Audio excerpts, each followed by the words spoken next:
തെരഞ്ഞെടുപ്പ് കമ്മിറ്റിയിൽ 40 പേര് കേരളത്തിൽ വരുന്ന ആദ്യമായിട്ടാണ്. 14 പേരുടെ ഒരു കമ്മിറ്റി ഉണ്ടായിരുന്നു, 40 പേരുടെ ഒരു കമ്മിറ്റിയാക്കി മാറ്റി. ആ കമ്മിറ്റി ഇതുവരെ ഒരു ചർച്ചയും ആ കമ്മിറ്റിയിൽ നടത്തിയിട്ടില്ല.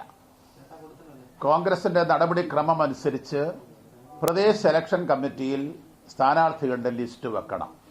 അവിടെ ഓരോ നിയോജകമണ്ഡലത്തിലും ഒരു സ്ഥാനാർത്ഥിയോ ഒന്നിലേറെ സ്ഥാനാർത്ഥികളോ ഉണ്ടാവും.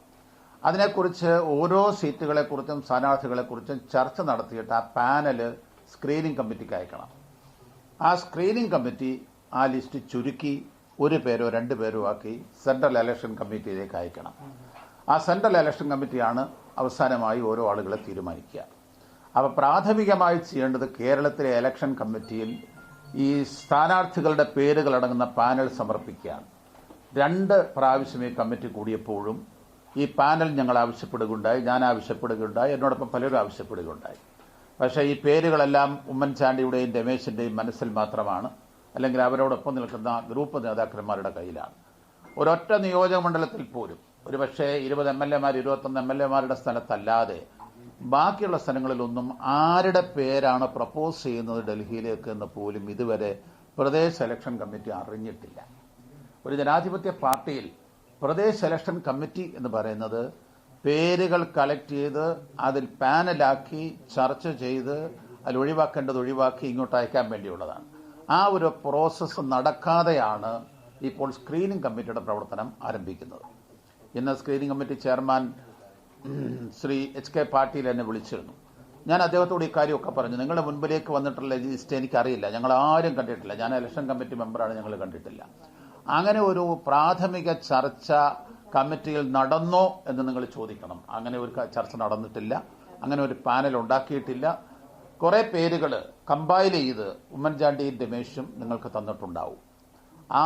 ഇതാണ് സ്ക്രീനിംഗ് കമ്മിറ്റി സ്ക്രീൻ ചെയ്യുന്നത്. ഇത് കേരളത്തിലെ കോൺഗ്രസിന്റെ ഏറ്റവും വലിയൊരു അപജയം ആണ് ഇന്ന് നടന്നുകൊണ്ടിരിക്കുന്നത്. 2 പാർട്ടിയായി പ്രവർത്തിക്കുന്ന AICC മുതൽ താഴോട്ട് KPCC, DCC, ബ്ലോക്ക്, മണ്ഡലം വരെയുള്ള എല്ലാ ഭാരവാഹികളെയും തീരുമാനിക്കുന്നത് 2 ഗ്രൂപ്പ് നേതാക്കന്മാർ വീതം വെക്കുകയാണ്. ഐക്യട്ട്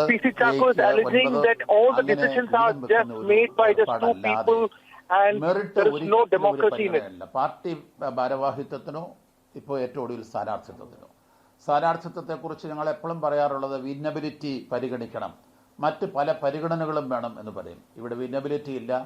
അത് എയുടെ സീറ്റാണെങ്കിൽ എ തീരുമാനിക്കും, ഐയുടെ സീറ്റാണെങ്കിൽ ഐ തീരുമാനിക്കും. അല്ലാതെ വിന്നബിലിറ്റി എന്ന് പറയുന്നത് കേരളത്തിലെ തെരഞ്ഞെടുപ്പ്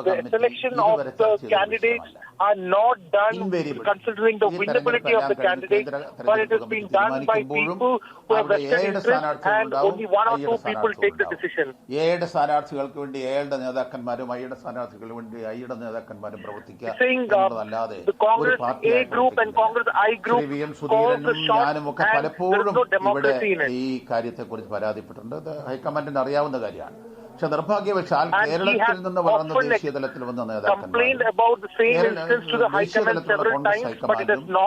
കേരളത്തിലെ കോൺഗ്രസിന്റെ ഈ വേറിട്ട പ്രവർത്തനം, ഈ ഗ്രൂപ്പ് അടിസ്ഥാനത്തിലുള്ള പ്രവർത്തനത്തിൽ നിരുത്സാഹപ്പെടുത്തുന്ന ഒരു നടപടിയും സ്വീകരിക്കുന്നില്ല. ഇരു കൂട്ടരും കൂടെ തയ്യാറാക്കി കൊണ്ടുവരുന്ന ഒരു ലിസ്റ്റിന് അംഗീകാരം കൊടുക്കുകയാണ് ഹൈക്കമാൻഡ് ചെയ്യുന്നത്.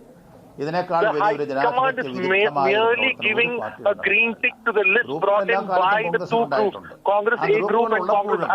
ഗ്രൂപ്പുകാരും ഒരു തെരഞ്ഞെടുപ്പ് കമ്മിറ്റിയിൽ വെച്ച് പരസ്പരം അറിഞ്ഞ് ഏത് പേരുകളാണ് ഡൽഹിയിലേക്ക് അയക്കേണ്ടതെന്ന് തീരുമാനിച്ചിട്ടാണ് അയക്കുന്നത്. ഇപ്രാവശ്യം അതുപോലും ഉണ്ടായിട്ടില്ല. നിർണായകമായ ഒരു തെരഞ്ഞെടുപ്പിൽ വളരെ ശക്തമായ മത്സരം ഇടതുപക്ഷ മുന്നണിയുമായി നടക്കുമ്പോൾ വിജയസാധ്യത മാനദണ്ഡമാക്കി വെച്ചുകൊണ്ട് തെരഞ്ഞെടുപ്പിലേക്ക് പോകുന്നതിന് പകരം എയും ഐയും തമ്മിൽ സീറ്റുകൾ വീതിച്ചെടുക്കുന്ന നിർഭാഗ്യകരമായ ഒരു സാഹചര്യത്തിന് കോൺഗ്രസിന്റെ നേതൃത്വം ഹൈക്കമാൻഡ് അംഗീകാരം കൊടുക്കുന്നു എന്ന വളരെ ദയനീയമായ സ്ഥിതിവിശേഷം അംഗീകരിക്കാൻ കഴിയാത്തതുകൊണ്ടാണ് ഞാൻ എന്റെ രാജ്യസഭയിൽ വ്യക്തിപരമായ ഒരു പരാതിയുടെയും അടിസ്ഥാനത്തിലല്ല, കോൺഗ്രസിന്റെ പല ഉന്നതമായ സ്ഥാനങ്ങളിൽ ഞാൻ പ്രവർത്തിച്ചിട്ടുണ്ട്. എല്ലാ കാലഘട്ടത്തിലും ഗ്രൂപ്പുകൾക്ക് അതീതമായി നിൽക്കണമെന്നാണ് ഞാൻ ആഗ്രഹിച്ചിട്ടുള്ളത്. ഇപ്പോൾ ഈ ഗ്രൂപ്പുകൾക്ക് അതീതമായി നിന്ന് പ്രവർത്തിക്കുന്നവരെ പ്രൊട്ടക്ട് ചെയ്യണമെന്ന് പലവട്ടം ഹൈക്കമാൻഡോട് ആവശ്യപ്പെട്ടിട്ടുണ്ട്. I have asked the High Command to protect all those people, all those Congress party workers who are beyond the Congress groups, who are there, who are outside Congress A group and Congress I group. But that is not being taken into consideration by the High Command.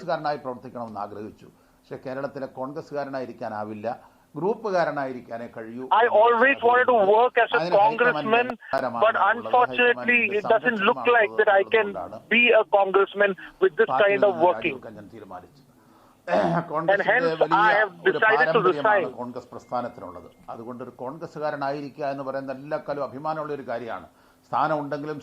has always been a matter of pride for me to be a congressman.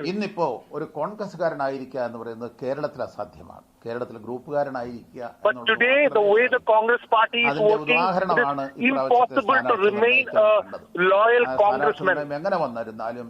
അവരത് കൈമടക്കുന്നത് ഐയുടെ ഇത്ര എയുടെ ഇത്ര എന്നായിരിക്കും. നാളെ പത്രത്തിൽ വരുന്നു അങ്ങനെ തന്നെയായിരിക്കും. ഐയുടെ സ്ഥാനാർത്ഥികൾ ഇത്ര, എയുടെ സ്ഥാനാർത്ഥികൾ ഇത്ര.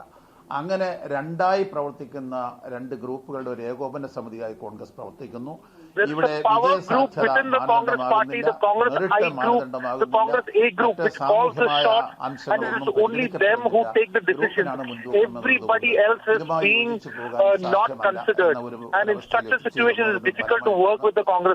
കോൺഗ്രസിനോട് ഇവിടെ പറയുന്നത് ഗാന്ധിക്കും അവര് ഞാൻ പല സ്ഥാനങ്ങളിലും പ്രവർത്തിച്ചു. അവർക്ക് സഹകരണത്തിനൊക്കെ നന്ദി പറഞ്ഞു.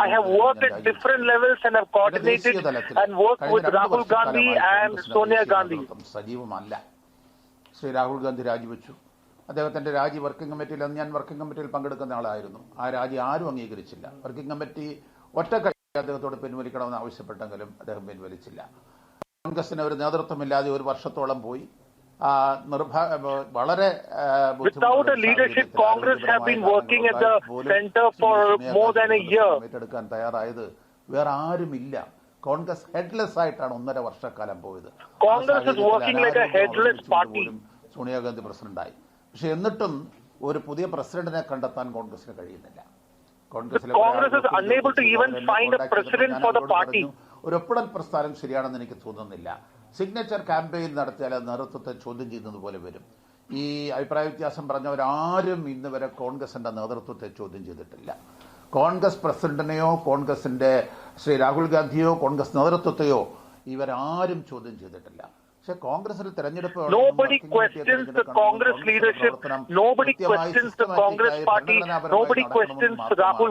ഒപ്പിട്ട ആളുകൾ പറഞ്ഞത് ഒപ്പിടൽ പ്രസ്ഥാനത്തോട് യോജിച്ച ആളല്ല ഞാൻ. എങ്കിലും അവർ പറഞ്ഞ കാര്യങ്ങളോട് പാർട്ടി നേതൃത്വം മുഖം തിരിക്കരുത് എന്നാണ് എൻ്റെ അഭിപ്രായം. കോൺഗ്രസിനെ ഒറ്റപ്പെടുത്താൻ, കോൺഗ്രസിനെ ഉന്മൂലനം ചെയ്യാനുള്ള ബിജെപിയുടെ ശ്രമങ്ങളെ നേരിടാൻ കോൺഗ്രസിന് കഴിയാതെ പോകുന്നത് ബിജെപിയുടെ ശക്തി കൊണ്ടല്ല, കോൺഗ്രസിന്റെ തന്നെ ദൗർബല്യം കൊണ്ടാണ്. കോൺഗ്രസിനെ That is the main allegation he is making. What he is saying is that the BJP's move to get rid of the completely destroyed Congress, that move is not actually being done by the BJP. If the Congress itself is taking its own party to the grave, it is not the BJP. A very big allegation indeed. അതിനൊന്നും ഒരു പരിഹാരം ഉണ്ടാവുന്നില്ല. കോൺഗ്രസ് ഓരോ ദിവസവും അത് സ്വയം കൃതാനർത്ഥം കൊണ്ട് ദുർബലമായിക്കൊണ്ടിരിക്കുന്നു എന്ന നിർഭാഗ്യകരമായ ഒരു സാഹചര്യമാണെന്നുള്ളത്. ഈ സാഹചര്യങ്ങളോടുള്ള ഒരു പ്രതിഷേധമാണ് എന്റെ രാജി. ഏതായിരുന്നാലും Congress is diminishing every day, and this resignation of mine is a mark of my protest. ആ കാര്യം നിങ്ങളെയൊക്കെ അറിയിക്കാൻ വേണ്ടിയാണ് കാണണം എന്ന് ആഗ്രഹിച്ചത്. This is why I had called the press conference. I wanted all of you to know about it. യുവജന പ്രസ്ഥാനങ്ങളിലൂടെയാണ് ഞാൻ കോൺഗ്രസിലേക്ക് വന്നത്. എല്ലാ കാലങ്ങളിലും മാധ്യമങ്ങൾ തന്നിട്ടുള്ള നിർലോഭമായ പിന്തുണയ്ക്കാൻ നിങ്ങളോട് ഓരോരുത്തരോടും നന്ദി പറയുന്നു. The media has always come out in support of me. ആദ്യം നിങ്ങളെ അറിയിക്കണം. And today when I am taking such an important decision, I would want the media to know about it. Call it a day എന്ന് തീരുമാനിച്ചത് അതുകൊണ്ട് അതാണ് എനിക്ക് സൂചിപ്പിക്കുന്നത്. അങ്ങനൊന്നുമില്ല. ഭാവിയെക്കുറിച്ച് വലിയ ഒരു തീരുമാനങ്ങൾ, ഒരു ആലോചനയുടെ അടിസ്ഥാനത്തിലെടുത്തൊരു തീരുമാനമല്ല ഇത്. ഈ തീരുമാനം ഞാൻ നിൽക്കുന്ന പാർട്ടിയെ നന്നാക്കാൻ കഴിയുമോ എന്നുള്ള എൻ്റെ എല്ലാ പരിശ്രമങ്ങളും പരാജയപ്പെട്ടതുകൊണ്ടാണ്. നാളെ ഞാൻ എങ്ങോട്ട് പോകുമെന്ന് The decision that I have taken today with a heavy heart is knowing very well that whatever I could do to save the Congress party is not working. എനിക്കെന്തെങ്കിലും സംഭാവന ചെയ്യാൻ കഴിയുമോ, ഈ പാർട്ടിയുടെ തെറ്റുകളെ തിരുത്താൻ കഴിയുമോ, അപജയങ്ങളെ തിരുത്താൻ കഴിയുമോ എന്നുള്ളതാണ്. അത് കഴിയില്ല എന്ന് ബോധ്യപ്പെട്ടതുകൊണ്ട് എനിക്കിതേ ചെയ്യാം. Once I realized the mistakes being made by the party, I am not able to correct it. And when I have tried for a long time. When I realized it can never be corrected, I realized resignation is the best option ahead. എല്ലാ കാലത്തും ഒരു principled പൊളിറ്റിക്സിൽ വിശ്വസിച്ച് നിന്ന ഒരാളാണ് ഞാൻ. I am a person who believes in principled politics. ധാരണയുണ്ടാക്കാൻ മുൻകൈ എടുത്തൊരു കോൺഗ്രസ്സുകാരനാണ് ഞാൻ. ശ്രീ എ കെ ആന്റണിയും ഞാനും കൂടിയാണ് 1980 EMS നമ്പൂതിരിപ്പാടിനെ കണ്ടതും കമ്മ്യൂണിസ്റ്റ് പാർട്ടികളും കോൺഗ്രസും കൂടെ യോജിച്ച് പ്രവർത്തിക്കേണ്ടതാണെന്ന് തീരുമാനിച്ചു. കോൺഗ്രസിൽ ഒരുപാട് I am one person who has taken the decision to form a government with the CPI in Kerala back when EMS Namboodiripad, when he was taken to leadership. So we have always been at the progressive level to take decisions. But Rajeev Gandhi this is not the case today. പറഞ്ഞപ്പോഴാണ് അന്ന് ശ്രീ ശരത് പവാറിന്റെ നേതൃത്വത്തിൽ ഞങ്ങളുടെ party ദേശീയ തലത്തിൽ ഒരു തീരുമാനമെടുത്ത് ഞങ്ങൾ കോൺഗ്രസിലേക്ക് വന്നത്. നിർഭാഗ്യവശാൽ നമ്മൾ ആഗ്രഹിക്കുന്ന നിലയിലേക്ക് ഉയരാനോ പ്രവർത്തിക്കാനോ ജനാധിപത്യപരമായ ഒരു പ്രവർത്തന ശൈലി പുലർത്താനോ കോൺഗ്രസിന് കഴിയുന്നില്ല. ഞാൻ എന്നും another big allegation what he's saying is that the Congress is not able to maintain democracy in the party. ലാഭനഷ്ടങ്ങൾ നോക്കിയോ വേറെ ഏതെങ്കിലും ഒരു പാർട്ടി കൂടുതൽ ആകർഷകമാണെന്ന് കരുതിയോ അല്ലെങ്കിൽ എങ്ങോട്ടെങ്കിലും പോകാൻ കഴിയുമെന്ന് കരുതിയൊന്നുമല്ല. നാളെ എന്തെങ്കിലും ഉണ്ടാവണം, നാളെ എന്തെങ്കിലും ഒരു സ്ഥാനം ഉണ്ടാകണം എന്നും ഞാൻ ആഗ്രഹിക്കുന്നു. This decision is not taken with an idea that I will join some other party or some other party which has some different ideals. But this is being done because whatever corrections I feel I could do in the Congress party, I am failed to do it, and this is the resignation to say that I am not able to bring any corrective steps to the Congress party. Before taking questions, someone want to say it in English also, sir? Sure. In fact, I am submitting my resignation from the Congress party. I have sent my resignation letter to Congress President and to Sri Rahul Gandhi. In fact, this decision, I have been deliberating on this in my mind for the last many days. Because I come from Kerala.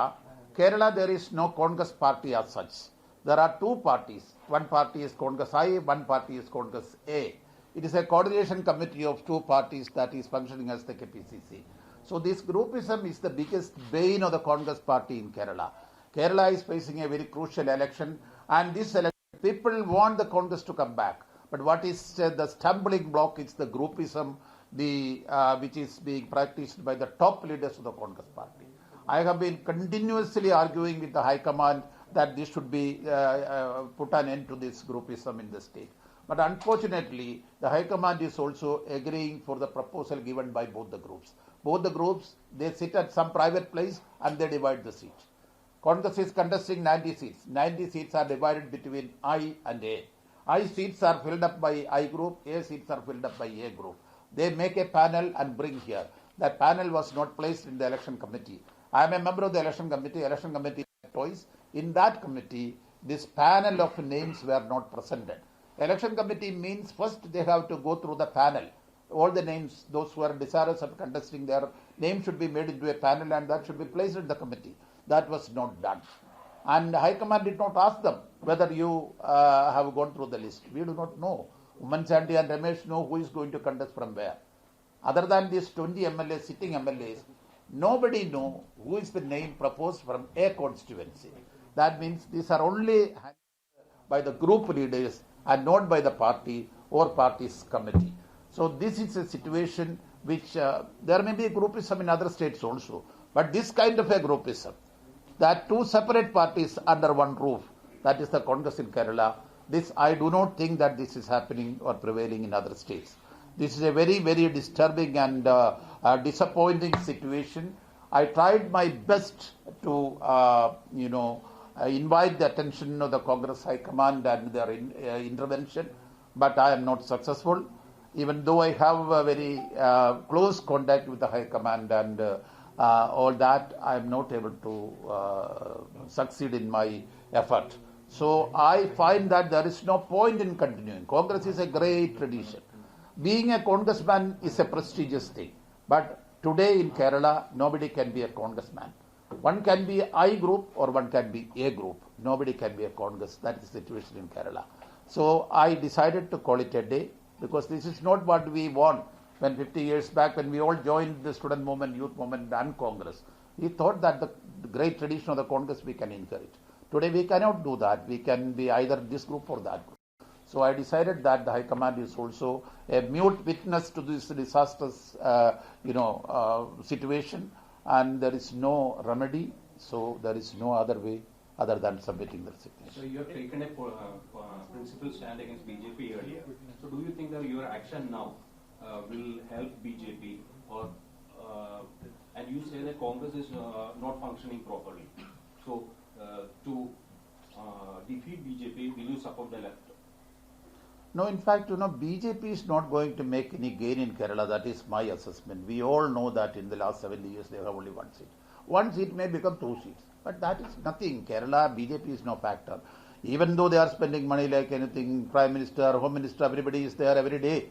But whatever it is, they cannot make it. The mindset of the Kerala people are not in favor of BJP. A communal party, Kerala people are not going to accept. So BJP is no political factor there. In Kerala, left parties and the Congress, unfortunately, we are fighting each other. We are the parties who should be together. In fact, when Rahul Gandhi decided to fight from Kerala, I went to Rahul Gandhi ji and I requested him, sir, is this the right decision? Because left parties probably are the friends of Congress.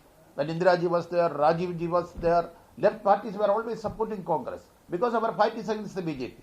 When we are fighting against the BJP, but the situation is such that in Bengal and in Kerala, we were the main enemies fighting each other. It so happened, that is history. But I do not think that essentially, ideologically, we are enemies. I do not think so. But we are fighting as political enemies, so that fight will continue. And wherever it is possible to cooperate, we have to cooperate. 50 years back, Mr. A. K. Antony and myself, with all our differences, we went to Mr. E.M.S. Namboodiripad when he was there.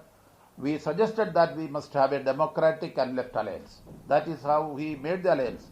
We fought together, we contested, we won, and I was a minister in that government under Mr. Nayanar. And when Mr. Antony withdrew, there was no sufficient reason. So I remained in that.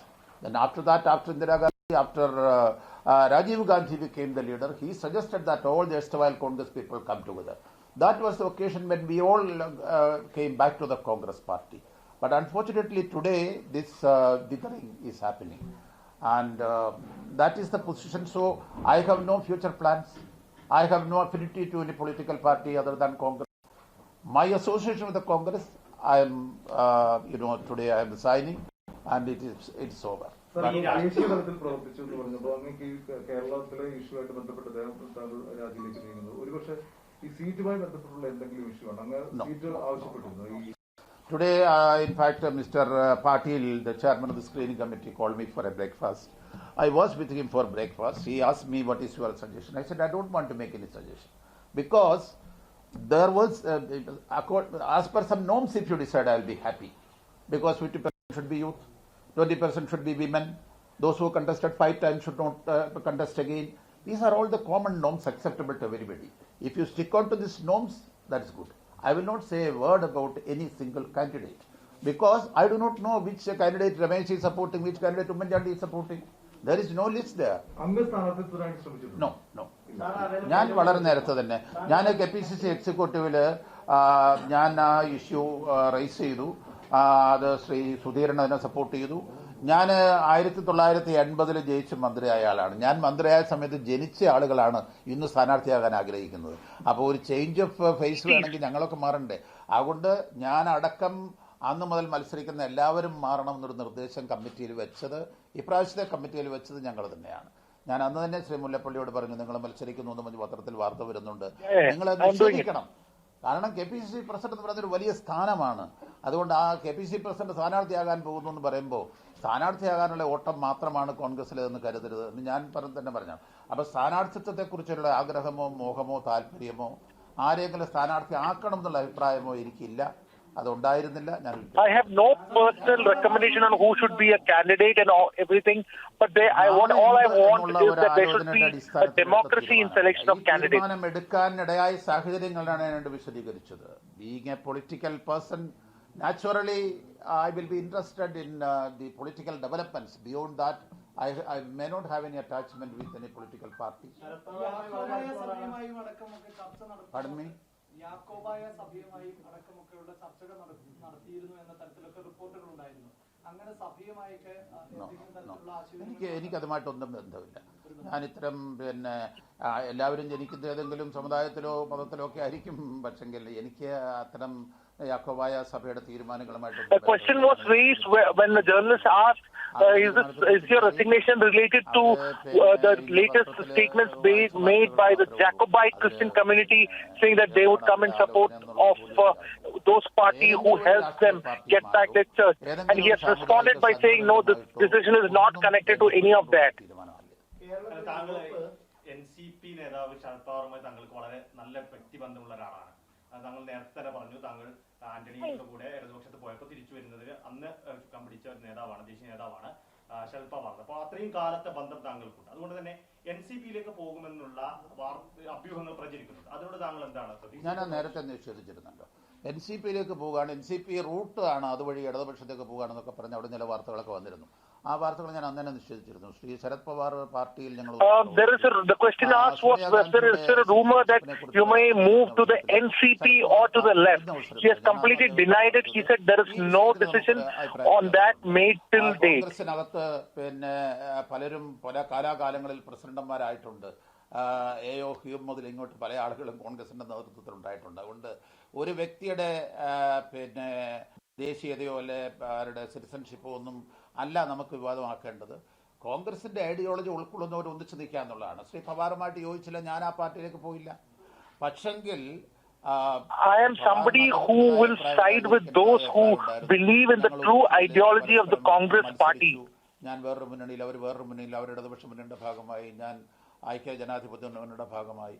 അത് എത്രയോ വർഷങ്ങളായി നടക്കുന്നു. പക്ഷെ ഞങ്ങൾ തമ്മിലുള്ള വ്യക്തിപരമായ സ്നേഹബന്ധം മാത്രമേ ഉള്ളൂ. ആ വ്യക്തിപരമായ സ്നേഹബന്ധം പലരും ഇങ്ങനെ വ്യാഖ്യാനിക്കുന്നുണ്ട്. അതിനൊരടിസ്ഥാനമില്ല. My personal rapport with leaders of other party should not be taken as that I will be joining that party. കുടുംബാധിപത്യം എന്ന് പറയുന്നത് ആ ടാഗ് സ്യൂട്ടബിൾ ആകുന്ന ഒരുപാട് പാർട്ടികൾ ഇന്ത്യയിലുണ്ട്. കോൺഗ്രസ് മാത്രമൊന്നുമല്ല. കോൺഗ്രസിലെ സംബന്ധിച്ചിടത്തോളം പണ്ഡിറ്റ് ജവഹർലാൽ നെഹ്റുവിനും ഇന്ദിരാഗാന്ധിക്കും രാജീവ് ഗാന്ധിക്കും രാഹുൽ ഗാന്ധിക്കും ഒക്കെ പാർട്ടിക്ക് അവർ നൽകിയിട്ടുള്ള സംഭാവനകൾ സമാനതകളില്ലാത്തതാണ്. അതിനെക്കുറിച്ചൊക്കെ പറയുന്ന ആളുകൾക്കൊന്നും ഒരു സാക്രിഫൈസ് ഉള്ളവരല്ല. അതുകൊണ്ട് ആ When asked, is it because the dynastic nature of the Congress party, he has denied it. He's saying it is not just the Congress who is a dynastic party, many other parties follow it. The contributions made by the old congressmen, which includes the party, which includes Jawaharlal Nehru, which includes even Mahatma Gandhi, all that is indispensable for the political narrative of India. മക്കളെ കൂട്ടാൻ ശ്രമിച്ചുകൊണ്ടിരിക്കുന്നവരാകൊണ്ട് അതിലൊന്നും വലിയ കഥയൊന്നും തോന്നില്ല. ഒരു പാർട്ടിയുടെ പ്രത്യേക ശാസ്ത്രം, ഒരു പാർട്ടിയുടെ പരിപാടികൾ, അതിനപ്പുറത്ത് വ്യക്തിപരമായ ഇത്തരത്തിലുള്ള പരാമർശനങ്ങളൊക്കെ വളരെ സൂപ്പർഫ്ലൂസ് ആണ്. My resignation is only due to on principles and not on because of any personal problems with anybody in the party. അല്ലല്ല, എനിക്ക് വിജയസാധ്യതയുള്ള സ്ഥാനാർത്ഥി തന്നെയായിരുന്നു. ഞാൻ 10,000 വോട്ടിന് തോറ്റപ്പോൾ എനിക്ക് വിജയസാധ്യത ഇല്ലാത്ത സ്ഥാനാർത്ഥിയാണെന്നുള്ളതിൻ്റെ അർത്ഥം. അതിന് തൊട്ട് മുമ്പ് ഞാൻ ചാലക്കുടിയുടെ പേര് മുകുന്ദപുരം എന്നായിരുന്നു. ഞാൻ അവിടുത്തെ MP ആയിരുന്നു. ഞാൻ എങ്ങനെയാണ് മുകുന്ദപുരത്തു നിന്നും മാറിയത് എന്ന് പലരും തൃശ്ശൂർ MP ആയിരുന്നു. അവിടുന്ന് കൊണ്ടുവന്ന് മുകുന്ദപുരത്തിന്റെ പേരാണ് ചാലക്കുടി എന്ന് മാറുന്നത്.